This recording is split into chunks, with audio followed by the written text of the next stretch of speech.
బాగి చిన్నపిల్లలాగా కేరింతలు కొడుతూ టపాసులు కాలుస్తూ ఉంటే అమర్ బాగిని చూసి ఎంతగానో ఆనందపడిపోతూ ఉంటాడు.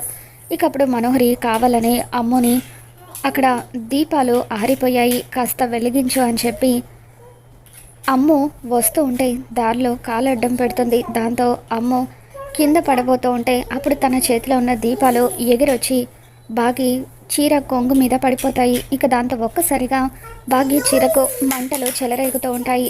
అది చూసి పిల్లలు అమర్ ఆరు వీళ్ళంతా ఒక్కసారిగా షాక్ అవుతూ ఉంటారు.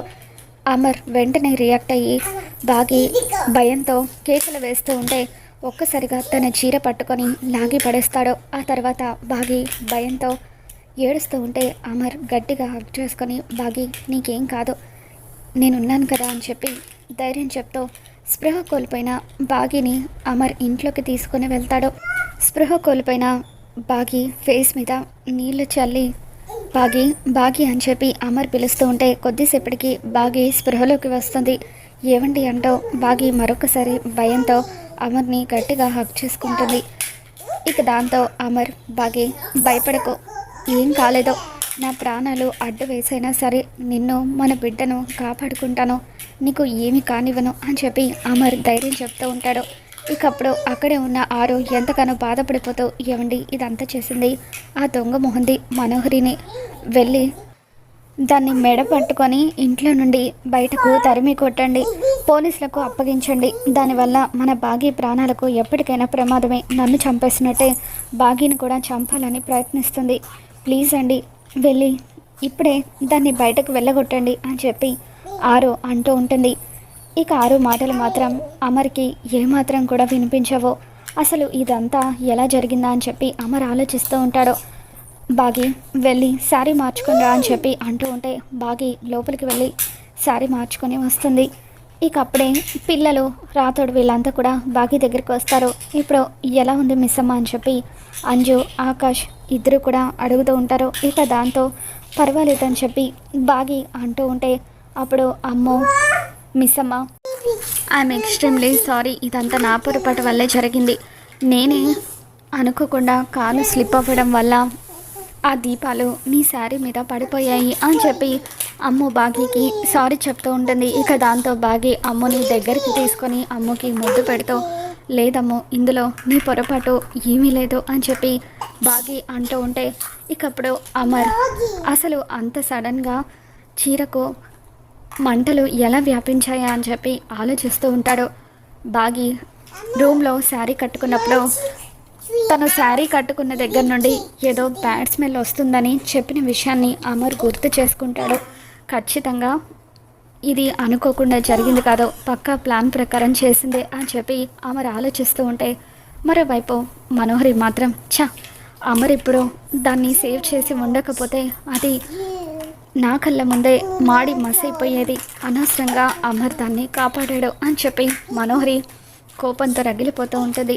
నేను ఆల్రెడీ నీకు చెప్పాను కదా మనోహరి, ఆ అమరేంద్ర ఉండగా ఆ భాగమతిని మనం ఏమి చేయలేము అని చెప్పి చెంబా అంటూ ఉంటే లేదు చెంబా, ఎలాగైనా సరే ఆ బాగిని పైకి పంపించేయాలి, అప్పుడే అమర్ని నేను సొంతం చేసుకోగలను అని చెప్పి మనోహరి చెంబాకి చెప్తూ ఉంటుంది. మరోవైపు అమర్ పిల్లలు బాగా లేట్ నైట్ అయిపోతుంది కదా, మీరు వెళ్ళి పడుకోండి అని చెప్పి అమర్ పిల్లలకు చెప్పడంతో పిల్లలు పడుకోవడానికి వెళ్ళిపోతారు. తర్వాత అమర్ బాగీకి పాలు తాగించి టాబ్లెట్స్ ఇచ్చి పడుకోమని చెబుతాడు. బాగి పడుకున్న తర్వాత అమర్ రాతోడు ఇద్దరు కూడా మాట్లాడుకుంటూ ఉంటారు. అమర్ చాలా సీరియస్గా జరిగిన దాని గురించి ఆలోచిస్తూ ఉంటే ఏమైంది సార్, మిస్ అమ్మకి ఈరోజు జరిగిన ప్రమాదం గురించి ఆలోచిస్తున్నారా అని చెప్పి అంటూ ఉంటే అప్పుడు అమర్ అవును రాతోడు అని చెప్పి అంటూ ఉంటాడు. మీరుండగా మిస్ అమ్మకు ఏమవుతుంది సార్, ఏమీ కాదు, ఖచ్చితంగా మీ ప్రాణాలు అడ్డు వేసైనా సరే మీరు మిస్ అమ్మని కాపాడుకుంటారు అని చెప్పి రాతోడు అంటూ ఉంటే అప్పుడు అమర్ నేను బాగిని కాపాడుకోగలను రాతోడు, కానీ వరుసగా బాగి మీద జరిగిన ఇన్సిడెంట్స్ గురించి నేను ఆలోచిస్తున్నాను. మొన్నేమో బాగికి యాక్సిడెంట్ చేయబోయారు, ఈరోజేమో తన చీర తగలబడిపోయింది, వీటన్నిటికీ కారణం ఒకరేనని నాకు అనిపిస్తుంది. ఇదంతా అనుకోకుండా జరిగింది కాదు, ఎవరో పక్కాగా ప్లాన్ చేశారు అని చెప్పి అమర్ అంటూ ఉంటాడు. ఇక దాంతో రాతోడు కానీ అలా ఎలా సార్ అని చెప్పి అంటూ ఉంటే బాకీ కట్టుకున్న చీర మీద ఎవరో కెమికల్ని స్ప్రే చేశారు అని చెప్పి అమర్ అంటూ ఉంటాడు. ఇక దాంతో రాతోడు ఒక్కసారిగా షాక్ అవుతూ ఉంటాడు. రేపటితో ఎవరు ఆ పని చేశారో తేలిపోతుంది అని చెప్పి అమర్ రాతోడికి చెప్తూ ఉంటే ఇక అప్పుడు రాతోడు ఇదంతా చేసింది ఖచ్చితంగా ఆ మనోహరినే అయి ఉంటుంది సార్, కానీ సాక్ష్యం లేకుండా తన గురించి నేను బయట పెట్టినా కూడా మీరు నమ్మరు అని చెప్పి రాతోడు మనసులో అనుకుంటాడు. అరుంధతి మేడం మీద మీకున్న ప్రేమను ఉపయోగించుకొని ఆ మనోహరి ఈ ఇంట్లో తిష్ట వేసింది. మీతో ఎంతో నమ్మకంగా ఉన్నట్టుగా యాక్టింగ్ చేస్తూ ఇంట్లో వాళ్ళందరినీ కూడా బాధ పెడుతుంది, మిస్సమ్మని కూడా ఎంతో బాధ పెడుతుందని చెప్పి రాతోడు మనసులో అనుకుంటాడు. తర్వాత రోజు ఉదయాన్నే అమర్ రాతోడిని పిలిచి రాతోడు వెంటనే ఈ శారీని ఫోరెన్సిక్ ల్యాబ్కి పంపించు అని అంటూ ఉంటే బాగి ఎందుకండి అని చెప్పి ఆశ్చర్యంగా అడుగుతూ ఉంటుంది. ఇక దాంతో అమర్ నిన్న జరిగిన ఇన్సిడెంట్ అనుకోకుండా జరిగింది కాదు బాగి, నిన్ను చంపాలని ఎవరో హత్యాయత్నం చేశారు అని చెప్పి అమర్ అంటూ ఉంటాడు. దాంతో బాగి ఒక్కసారిగా షాక్ అవుతూ ఉంటుంది.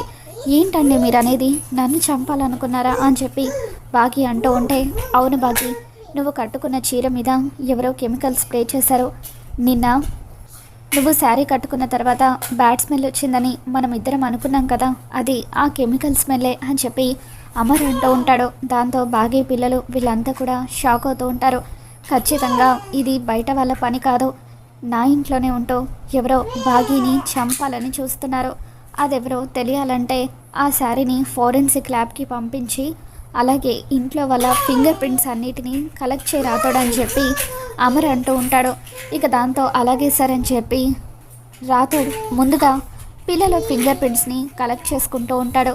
ఆ తర్వాత మనోహరి చెంబ ఫింగర్ ప్రింట్స్ని కూడా కలెక్ట్ చేసుకోమని అమర్ చెప్పడంతో మనోహరి మేడం మీరు కూడా రండి అని రాతోడు అంటూ ఉంటాడు. మనోహరికి భయంతో చెమటలు పడుతూ ఉంటాయి. అమర్ ఏంటమర్ నన్ను కూడా అనుమానిస్తున్నావా, నేను ఆరు ఫ్రెండ్ని అని అంటూ ఉంటే అప్పుడు అమర్ ఎవరినైనా అనుమానించాల్సిందే మనోహరి, ఎందుకంటే బాగీకి వరుసగా ప్రమాదాలు జరుగుతున్నాయి. ఇప్పుడున్న సిచ్యువేషన్లో నేను ఎవరిని నమ్మలేను, ఆఖరికి నా కన్న పిల్లలను కూడా నేను అనుమానించి ఫింగర్ ప్రింట్స్ని తీసుకున్నాను, అటువంటిది నీవి తీసుకోకుండా ఎలా ఉంటానో నువ్వు కూడా ఇవ్వు అని చెప్పి అమర్ అంటూ ఉంటే అప్పుడు మనోహరి భయంగా తన ఫింగర్ ప్రింట్స్ని రాతోడికి ఇస్తూ ఉంటుంది. ఇక అప్పుడు రాతోడు మనోహరి వైపు చూస్తూ ఇదంతా నీ పనే అని నాకు తెలుసు, ల్యాబ్లో ఫోరెన్సిక్ వాళ్ళు టెస్ట్ చేసిన తర్వాత నీ ఫింగర్ ప్రింట్స్ మ్యాచ్ అయ్యాయని చెబితే మాత్రం మా సార్ చేతుల్లో నీకు మామూలుగా ఉండదు అని చెప్పి రాతోడు అనుకుంటాడు. ఇదంతా కూడా ఆరు చూస్తూ ఉంటుంది. మంచి పని చేశారండి, ఈరోజు అది మీ చేతికి అడ్డంగా దొరికిపోతుంది, దాన్ని మీరు ఇంట్లో నుండి బయటకు గెంటేస్తారు అని చెప్పి ఆరు ఎంతగానో ఆనందపడిపోతూ ఉంటే ఇక అప్పుడే యమధర్మరాజు గారు ఆరు దగ్గరికి గుప్తాని పంపిస్తారు. బాలిక మనం భూలోకం వీడే సమయం ఆసన్నమైనది, మా ప్రభువుల వారు కేవలం దీపావళి పండుగ పర్వదినం ఒక్కరోజు మాత్రమే నీకు భూలోకంలో ఉండడానికి నీ కుటుంబంతో సంతోషంగా గడపడానికి సమయం ఇచ్చారు, ఆ సమయం ముగిసిపోయింది బాలిక, పద వెళ్దాం అని చెప్పి గుప్తా అంటూ ఉంటాడు. ఇక దాంతో ఆరు లేదు గుప్తా గారు నేను రాలేను, ఇప్పుడే ఆ మనోహరి ఫింగర్ ప్రింట్స్ తీసుకొని మా ఆయన ఫోరెన్సిక్ ల్యాబ్కి పంపించారు, ఆ ఫోరెన్సిక్ ల్యాబ్లో అదే బాగీ మీద హత్యాయత్నం చేసిందని రుజువవుతుంది, అప్పుడు ఆయన దాన్ని మెడ పట్టుకొని బయటకు గెంటేయడం నేను కళ్ళారా చూడాలి, ఇప్పటి వరకు నా కుటుంబం మీద జరిగిన కుట్రలన్నిటికీ కారణం ఆ మనోహరి అని ఈ రోజుతో తేలిపోబోతుంది, అప్పటి వరకు నన్ను ఇక్కడే ఉండనివ్వండి అని చెప్పి ఆరు అంటూ ఉంటే ఇకప్పుడు గుప్తా కుదరదు బాలిక, విధి ఎలా జరగాలని రాసిపెట్టి ఉంటే అలాగే జరుగుతుంది, మా ప్రభువుల వారు తక్షణమే తీసుకురమ్మని చెప్పారు పద అంటూ ఆరుని యమలోకానికి గుప్తా తీసుకెళ్ళిపోతాడు. మరోవైపు రాథోడ్ ఫోరెన్సిక్ ల్యాబ్ నుండి రిపోర్ట్ వచ్చిందని చెప్పి అమర్కి చెప్పడంతో మనోహరికి చెమటలు పడుతూ ఉంటాయి. నో, ఎట్టి పరిస్థితుల్లోనూ నా ఫింగర్ ప్రింట్స్ మ్యాచ్ అయ్యాయని రాకూడదు అని మనోహరి అనుకుంటూ ఉండగా ఇకప్పుడు అమర్ రిపోర్ట్ ఓపెన్ చేసి మనోహరి వైపు కోపంగా చూస్తూ ఉంటాడు. మనోహరి అని గట్టిగా అరవడంతో మనోహరి భయంతో వణికిపోతూ ఉంటుంది. ఇక వెంటనే గన్ తీసుకొచ్చి ఫోరెన్సిక్ రిపోర్ట్లో నీ ఫింగర్ ప్రింట్సే మ్యాచ్ అయ్యాయని వచ్చింది. అంటే బాగి ప్రాణాలు తీయాలని చూసింది నువ్వే అన్నమాట. అంటే రణవీర్ వైఫ్వి నువ్వేనా అని చెప్పి అమర్ అంటూ ఉంటాడు. ఇక దాంతో బాగి అవునండి, ఈ మనోహరిని రణవీర్ వైఫ్ ఎప్పటి నుండో మీతో ఈ విషయం చెప్పాలని అనుకున్నాను, కానీ నా దగ్గర సరైన సాక్ష్యం లేక మీతో ఈ విషయం చెప్పలేదు అని చెప్పి బాగి అమర్కి మనోహరి గురించి నిజం చెప్పడంతో ఇకప్పుడు అమర్ మనోహరిని గన్తో షూట్ చేస్తూ ఉంటాడు. మరి రాబోతున్న ఎపిసోడ్లో ఏం జరగబోతుందో మరి మన ఛానల్లో తెలుసుకుందాం. ఈ వీడియో మీకు నచ్చినట్లయితే తప్పకుండా లైక్ చేయండి.